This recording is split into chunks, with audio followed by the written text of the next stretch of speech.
नाजरीन अस्सलाम वालेकुम। नून लीग की हठधर्मी। नून लीग मौलाना फजलुर रहमान को एक फ़ोन की मार समझती है। शाहज़ेब खानज़ादा के प्रोग्राम में हामिद मीर का बेहतरीन तज्ज़िया। वीडियो देखने के बाद अपनी राय कमेंट्स में दीजिएगा।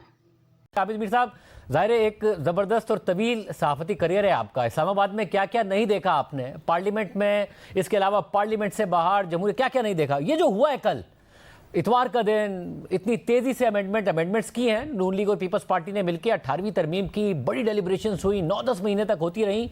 ये जो कुछ हो रहा था, कुछ समझ में आई आपको? क्या हुआ? ये ऐसा लग रहा था कि कोई होमवर्क नहीं है, और कल परसों से नहीं लग रहा था, काफ़ी दिन से ये लग रहा था कि कोई होमवर्क नहीं है। और इस सिलसिले में वज़ीर आज़म शहबाज शरीफ साहब को उनकी कैबिनेट के कुछ लोग जो हैं उन्होंने वार्न भी किया कि हमें जल्दबाजी में कुछ नहीं करना चाहिए। मैं नाम ले लेता हूँ, राना सनाउल्लाह साहब जो हैं उन्होंने बिल्कुल ये कहा कि हमारा नंबर पूरा नहीं है और हमें ये कॉन्स्टिट्यूशनल अमेंडमेंट जो है उसके लिए फ़िलहाल कोशिश नहीं करनी चाहिए। लेकिन कुछ दीगर फेडरल मिनिस्टर्स थे, वो बड़े धूमधाम से उन्होंने ये दावे शुरू कर दिए कि जी हमारी नंबर्स गेम भी पूरी है और हम कॉन्स्टिट्यूशनल अमेंडमेंट भी पूरी करवा लेंगे। यहाँ तक कि उन्होंने ये भी कहा जी कि मौलाना फजलुर रहमान साहब जो हैं वो हमारे साथ हैं और उन्होंने हमें हमायत का यकीन दिला दिया है। अब मैं तो पिछले 10-15 दिन से जो है वो ये सुन रहा था कि कैबिनेट के अंदर दो पॉइंट ऑफ व्यू हैं। एक पॉइंट ऑफ व्यू ये है कि नंबर हमारा पूरा नहीं होगा, और दूसरा पॉइंट ऑफ व्यू ये था कि नंबर पूरा हो गया। अब जो लोग कैबिनेट में ये कह रहे थे कि नंबर पूरा नहीं है, जब उनसे बात होती थी तो वो ये कहते थे कि मौलाना साहब जो हैं वो उनके साथ जो हमारी बातचीत हो रही है उसमें उनके बड़े कंसर्न्स हैं और हमने अभी तक उनको मुसवदा ही नहीं दिखाया, तो वो हमें वोट नहीं देंगे। लेकिन कुछ मिनिस्टर्स का ख्याल था कि साड़ी गल हो गई है, यानी कि वो जाके मौलाना से बात नहीं कर की थी उन्होंने, उनकी बात किसी और से हुई थी। और जो कह रहे थे कि नंबर पूरे नहीं है, उनके मौलाना साहब की पार्टी के लोगों से बातचीत होती थी और उनको अंदाजा हो गया था कि मौलाना साहब की पूरी पार्टी जो है समेत मौलाना के, वो इस कॉन्स्टिट्यूशनल अमेंडमेंट के इस पैकेज के खिलाफ है। अब इसमें जो खजाने की चाबी जो है वो ये थी कि मौलाना साहब को कहीं से फ़ोन करवाया गया, फिर उनको कहलवाया गया जी कि आपने इस हुकूमत का ना सिर्फ साथ देना है बल्कि आपने इस हुकूमत की काबीना में शामिल भी होना है। तो वो जो प्रेशर करवाया गया तो उससे हुकूमत के कुछ जो ज़ोमा हैं उनका ख्याल था कि बस हमारा काम हो गया, मौलाना साहब एक टेलीफोन की मार है। तो मौलाना साहब ने भी फैसला कर लिया कि अगर आपने मुझे ये समझा हुआ है कि मैं एक टेलीफोन की मार हूं तो फिर आप देख लें कि फिर किसको मार पड़ती है। और उसमें मैं क्रेडिट दूंगा राना सनाउल्लाह साहब को, वो आखिरी वक्त तक ये समझाने बुझाने की कोशिश करते रहे कि मत करें, आपके नंबर पूरे नहीं होंगे। उनकी बात किसी ने नहीं सुनी। वो सियासी अमूर के मशीर हैं वज़ीर आज़म के, काश के वज़ीर आज़म उनकी बात सुन लेते, लेकिन वज़ीर आज़म किसी और की बात सुनते रहे। तो नतीजा आपके सामने है, ना होमवर्क पूरा था, कुछ भी नहीं था। देखें इसमें बहुत ये कहानी जो है ये काफ़ी दिन पहले शुरू हुई थी। सबसे पहले आसिफ अली जरदारी साहब गए थे और आसिफ अली जरदारी साहब ने जाके जब बातचीत की तो मौलाना साहब ने उनको तरीके से समझा दिया कि आप मेरे दोस्त हैं, मेरे पास आए हैं, आपका बहुत शुक्रिया, लेकिन फ़िलहाल आप मुझसे कुछ ज़्यादा तवक्को ना लगाएं। लेकिन उसके बाद फिर शहबाज शरीफ साहब भी पहुँच गए। फिर उसके बाद और भी लोग जो हैं उन्होंने भी राब्ते शुरू कर दिए, और फिर प्रेसिडेंट और प्राइम मिनिस्टर के बाद फिर आप उनको बाहर से फ़ोन भी करवा रहे हैं मौलाना साहब को।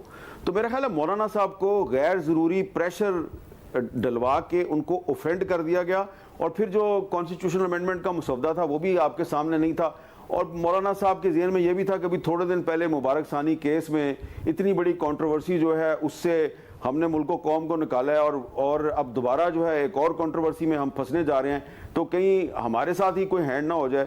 तो उन्होंने अपने आप को भी सेव किया मौलाना साहब ने, और मेरा ख्याल है कि उन्होंने वक्ती तौर पे हुकूमत को कुछ एम्बेरसमेंट हुई है, लेकिन एक्चुअली इन्होंने हुकूमत को एक बहुत बड़ी एम्बेरसमेंट से बचा लिया, क्योंकि अगर वोटिंग हो जाती तो फिर तो हुकूमत के पल्ले कुछ नहीं रहना था। वैसे मगर अभी तक कोशिशें फिर क्यों नहीं खत्म हो रही हैं? बिलावल भुट्टो जरदारी मिलते हैं मौलाना फजलुर रहमान से, क्या अभी तक कुछ ना कुछ उम्मीद है, या बस सिर्फ ये मामला खत्म हुआ जो कि इतवार के दिन रात को देर तक सस्पेंस बरकरार रखा, अब ये मामला खत्म समझा जाए, या अभी तक ये फिर क्या हो रहा है कि मौलाना से मुलाकातें हो रही हैं, बिलावल भी मिले? नहीं, मामला खत्म बिल्कुल नहीं हुआ और कोशिश पूरी तरह की जा रही है कि न सिर्फ मौलाना साहब को ऑन बोर्ड किया जाए बल्कि तहरीक इंसाफ वालों से भी बात की जा रही है कि भाई आप बता दें कि कौन कौन से ऐसे मामलात हैं कि जिस पे कि आप समझते हैं कि एक कंसेंसस के साथ हम अमेंडमेंट कर सकते हैं। इस पे जो मौलाना साहब का जो कंसर्न है वो 2-3 मामलात उन्होंने बड़े वाज़े कन्वे कर दिए हैं हुकूमत को। उन्होंने कहा है कि जो बुनियादी तौर पे हम कॉन्स्टिट्यूशनल कोर्ट के क़याम के ख़िलाफ़ नहीं हैं, हम बलूचिस्तान असम्बली की सीटों में इजाफे के भी खिलाफ नहीं है, लेकिन ये अगर आप हफ्ते और इतवार के दिन एक कॉन्स्टिट्यूशनल कोर्ट बनाना चाहते हैं और फिर आप सिर्फ कॉन्स्टिट्यूशनल कोर्ट के जजेस की एज में इजाफा करके और वहाँ पे काजी फायजीसा साहब को बैठाना चाहते हैं, ये हमें काबिल कबूल नहीं है। आप इस तरह करें, 15 दिन 20 दिन महीना 1.5 महीना इंतजार करें, काजी फायजीसा साहब को रिटायर होने दें, जैसा कि वो खुद भी कह चुके हैं कि मैं इंटरेस्टेड नहीं हूँ, तो उनको रिटायर हो जाने दें, उसके बाद कर लें, जैसे आप कहेंगे वैसे कर लेंगे। ये इतनी ज्यादा फ्लेक्सिबिलिटी दिखा दिया मौलाना फजलुर रहमान साहब ने। और तहरीक इंसाफ वाले भी कहते हैं जी कि जजेस की अपॉइंटमेंट के तरीकाकार को अगर आपने बेहतर बनाना है, बलूचिस्तान असम्बली की सीटों में इजाफा करना है, तो आए आप हमारे साथ बैठ के बात कर लें। लेकिन उनका ये दावा कि हमारे 4 आदमी जो हैं, 4 MNAs गायब किए हुए हैं, उनको पंजाब हाउस में रखा हुआ है, उनको रिलीज कर दें। और इसी तरह अख्तर मैंगल साहब कह रहे हैं जी कि आपको मेरे सेनेट में 2 वोट चाहिए, तो आप 2000 मिसिंग पर्सन रहा कर दें तो मेरे भी वोट ले लें। तो इस तरीके से हुकूमत जो है वो कर सकती है, लेकिन हुकूमत ने ना अख्तर मैंगल साहब की बात सुनी, ना मौलाना फजलुर रहमान साहब की बात सुनी और ना ही राना सनाउल्लाह की बात सुनी।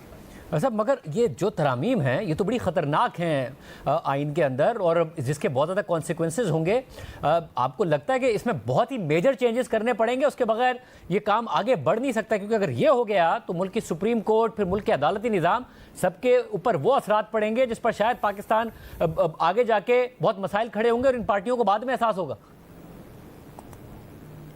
नहीं, इन पार्टियों ने पहले भी इस तरह के बहुत से काम किए हैं। देखें ना, जो इन्होंने एक आइन में 19वीं तरमीम की थी, तो उस 19वीं तरमीम के ज़रिए इन्होंने बाकायदा डिक्टेशन कबूल की थी इस पार्लियामेंट ने, और उस डिक्टेशन में उस ज़माने में जो उस वक्त की जो सुप्रीम कोर्ट थी उसको मुस्लिम लीग नून की मुकम्मल हमायत हासिल थी और पीपल्स पार्टी उस वक्त हुकूमत में थी। ये 2010 की बात है। और वो जो कॉन्स्टिट्यूशनल अमेंडमेंट के ज़रिए जो जजेस की अपॉइंटमेंट के तरीकाकार में जो खराबियां पैदा हुई, जिनको अभी तक दूर नहीं किया जा सका, उनको अब मुस्लिम लीग नून की हुकूमत दूर करना चाह रही है। देखें ना, ये कैसी तारीख की सितम ज़रीफ़ी है कि जब पीपल्स पार्टी हुकूमत में थी तो मुस्लिम लीग नून ने जुडिशरी के साथ मिलकर ज़बरदस्ती एक अमेंडमेंट करवाई, क्योंकि उस वक्त के चीफ जस्टिस जो हैं वो मुस्लिम लीग नून के बहुत करीब समझे जाते थे। और अब मुस्लिम लीग नून जो है वो हुकूमत में है और वो चाहती है कि जजेस की अपॉइंटमेंट का जो तरीकाकार है उसको तब्दील किया जाए, कॉन्स्टिट्यूशनल कोर्ट बन जाए। तो ये पहले भी इनकी हिस्ट्री यही है इन जमातों की। मगर इसमें मसला ये है कि 18वीं तरमीम में मिलके एक अच्छा काम किया और फिर दबाव में आकर डिक्टेशन लेके 19वीं तरमीम में नून लीग ने बाकायदा तौर पर दबाव डाला पीपल्स पार्टी पर और उस वक्त वो गलत काम किया। आज उस गलत काम को मानते हुए कह रहे हैं कि उसकी हम तस्हीह कर रहे हैं, मगर उसकी तस्हीह करते हुए जो इतना सारा गलत कर रहे हैं इसका क्या मुस्तकबिल में जाके एहसास करेंगे जब बहुत नुकसान मुल्क का भी हो गया होगा कि हमने गलत किया था? नहीं, देखें शाहजेब साहब, जब आज से कोई 8-9 दिन पहले मैंने जब पहली दफ़ा एक मुसवदा देखा, क्योंकि ये ड्राफ्ट भी जो है ना 3-4 किस्म के ड्राफ्ट बने हुए हैं। उसकी वजह यह है, ये 3-4 किस्म के ड्राफ्ट क्यों हैं? पहले एक ड्राफ्ट बनाया, उसको सीक्रेट रखा गया, वो कुछ लोगों को दिखाया गया, कुछ को नहीं दिखाया गया। फिर मौलाना फजलुर रहमान साहब जो हैं उन्होंने बहुत सी बातें मानने से इनकार कर दिया, तो उनकी खुशनुदी के लिए या उनको राज़ी करने के लिए एक और ड्राफ्ट बनाया गया। अब वो जो नया ड्राफ्ट बनाया गया वो बजाय उसमें यह देखा गया कि मौलाना फजलुर रहमान साहब को यह काबिल कबूल होना चाहिए, तो इन्होंने उस ड्राफ्ट में कुछ और ख़तरनाक चीज़ें डालनी जिसकी तरफ आप इशारा कर रहे हैं।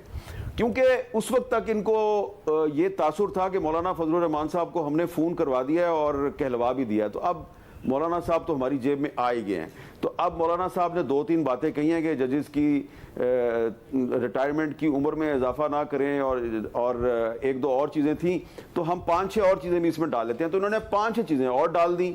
अब जब वो नया ड्राफ्ट आया और मौलाना फजलुर रहमान साहब के साथ इन्होंने डिस्कशन की, तो कामरान मुर्तज़ा साहब जो हैं उन्होंने मौलाना साहब को बताया कि ये तो पहले ड्राफ्ट से भी ज़्यादा ख़तरनाक ड्राफ्ट है।